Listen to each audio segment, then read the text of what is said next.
Welcome back to the show. I need to start with something that honestly, I'm embarrassed even reading to you. But this is real. This actually happened today, and we have to talk about it. So the President of the United States walked into the Oval Office today holding a board. And on this board, he had a comparison chart. On one side of this chart was a body of water. On the other side were three of the world's tallest buildings.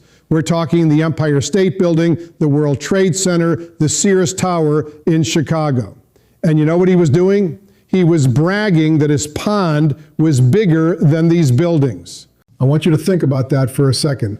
The President of the United States is standing in the Oval Office comparing the dimensions of a body of water to the heights of skyscrapers. It makes absolutely no sense. It's like comparing apples to airplanes. My team had to vet this to make sure it wasn't AI. I had to confirm this was actually the President, not some Jimmy Kimmel sketch. But no, this was real. This actually happened. And here's the thing that really gets me. While Americans are screaming from the rooftops about the price of gas, about the cost of childcare, about the cost of living crisis that's crushing families across this country, the President is obsessed with renovating his house. He's demolished large swaths of the People's House to build a ballroom.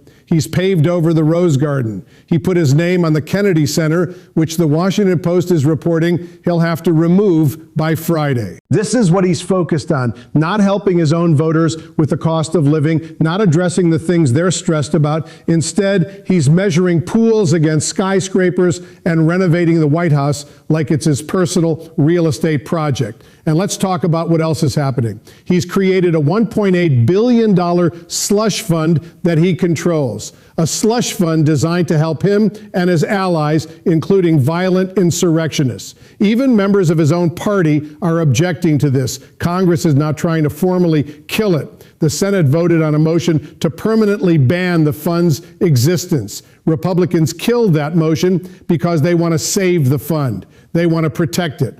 But here's the reality check. Trump's approval rating has reached a new historic low. This is the lowest approval rating of any president since these surveys even started existing.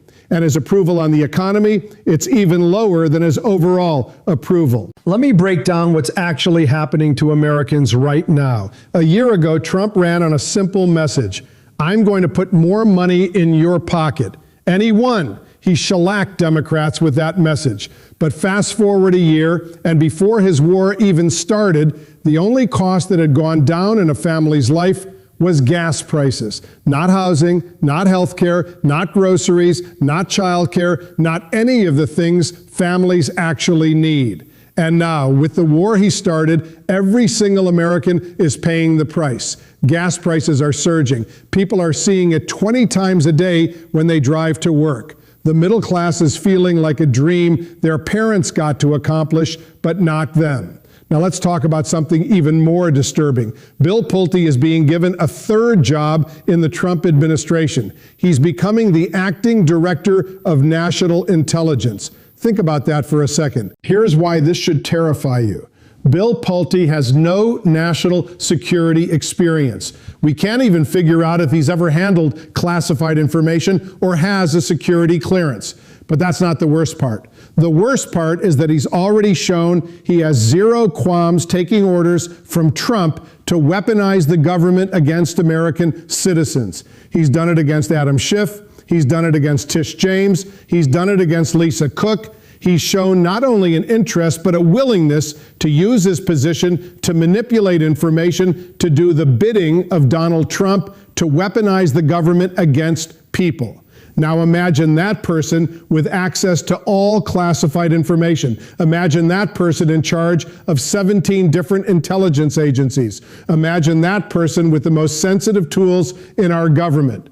It should send a shiver down your spine. I want to bring in Democratic Senator Alyssa Slotkin of Michigan. She's a member of both the Homeland Security and Armed Services Committees. She actually helped start the Director of National Intelligence Office. She's been on the front lines of this, and she's seeing it all happen. Senator, I'm embarrassed that this is the news we had to contend with today, but we don't make up the news. What do you make of where we are right now? Yeah, that was quite an introduction. Look, I think what's been interesting is to watch my Republican colleagues start to get the message that aligning yourself every moment of every day with Donald Trump is not a path to victory for you, for your legacy, for the country. And I think this weaponization fund vote is really important. The president was trying to put $1.8 billion of taxpayer dollars in a special fund that he controlled to decide who should listen to the courts, who has been aggrieved. I think it hit a wall with Republicans, and that's important. But it fits into a bigger narrative of the president just feeling like he doesn't have to follow the rules. His people don't have to follow the rules. He can do whatever he wants, regardless of our traditions and our democracy. You know, I have to be honest. I feel like I participated in sane washing for years. I said, grab him in the for years. If we had somebody really said what was actually happening, I don't know that as many women would have voted for him in 2016. I was one of the first people to stop platforming his lies. But where do you stand in terms of how much you think people need to know about the corruption? It started with the Qatari jet. It was ushered in formally with the crypto grift. And now there's a plan to take $1.8 billion in taxpayer dollars and give them to people up to and including violent insurrectionists. Yeah, I mean, look, we've seen around the world that corruption eventually, when it seeps down into the meat and people feel it in their own lives, they respond. That was the narrative on what happened in Hungary, where they got rid of their president who had been corrupt for 12 years. And Hungary is a really interesting example for us to look at, because the deal that Viktor Orban offered the Hungarian people was, look, leave alone my corruption at the high levels, leave alone my threats to democracy. If I fire a university leader here or curb the media there, leave it alone, because I'm going to make your economy better. I'm going to put more money in your pocket. That was the trade, and it worked for a while, and then it didn't. It didn't because the corruption seeped so deep that you couldn't build a bridge in rural Hungary without paying someone off. It didn't work when the best friends, the eccentric billionaire best friends of the president, started to treat Hungary as the cow that they could milk. And it didn't work when he precipitated false threats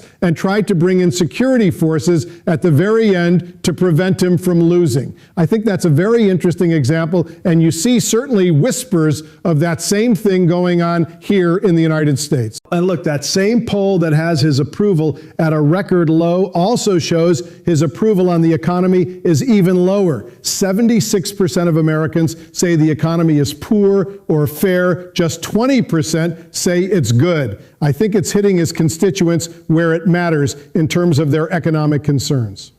Yeah, look, a year ago, the president said, I'm going to come in, I'm going to change your life. He ran on that. And look, I'll give it to him. He shellacked Democrats in 2024 with the very simple message that his priority was putting more money in your pocket, whether he was ever truthful about that or not. Democrats had too many priorities. We had every priority. And so no one knew what we'd really go to the mats on. So Trump won my state and he won the country. Fast forward a year later, and frankly, before the war, I would say the only cost in a family's life that had gone down under President Trump had been gas, the price of gas, right? Not housing, not health care, not groceries, not childcare, not any of these things. And now every single American is paying the price of this war, of his war, and particularly feeling that, they see the price of gas 20 times when they drive to work. So it could not be more clear that people are suffering, especially in my state,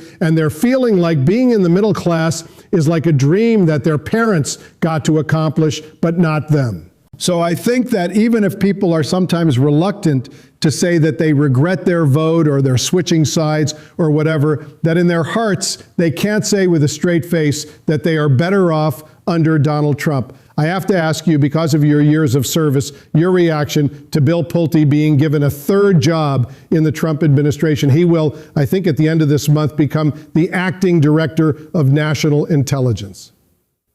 Yeah, I have pretty fundamental problems with Bill Pulte becoming the Director of National Intelligence or acting Director of National Intelligence. As someone who helped start that office, I was one of the first 10 employees when it was set up under the Bush administration. Number one, he has no national security experience. We can't even figure out if he's ever handled classified information or if he has a security clearance whatsoever. So he's never dealt with sensitive issues of national security. But number two, much more importantly, is that he has shown in his current job that he has zero qualms taking an order from Trump to go into the personal records of American citizens and dig up false claims, in this case on mortgage fraud. He's done it against Adam Schiff, he's done it against Tish James, he's done it against Lisa Cook. So he has shown not only an interest, but a willingness to actually use his job to manipulate information, to do the bidding of Donald Trump, to weaponize the government against people. So if you take that example proven and you overlay that, you take that to the DNI's office with all the access to classified information, our most sensitive tools, it should send a shiver down the spine of anyone who gives a crap about national security and about the personal privacy of American citizens. And as someone who the president tried to criminally indict over a 90-second video, I've had the government weaponized against me. The idea of someone like that in charge of all of our 17 different intelligence agencies is just, I heard the president backtracking on this because even my Republican colleagues are not on board. This is the moment we're in. This is what's happening in our government right now. And we need to pay attention. We need to hold people accountable because the future of our democracy depends on it.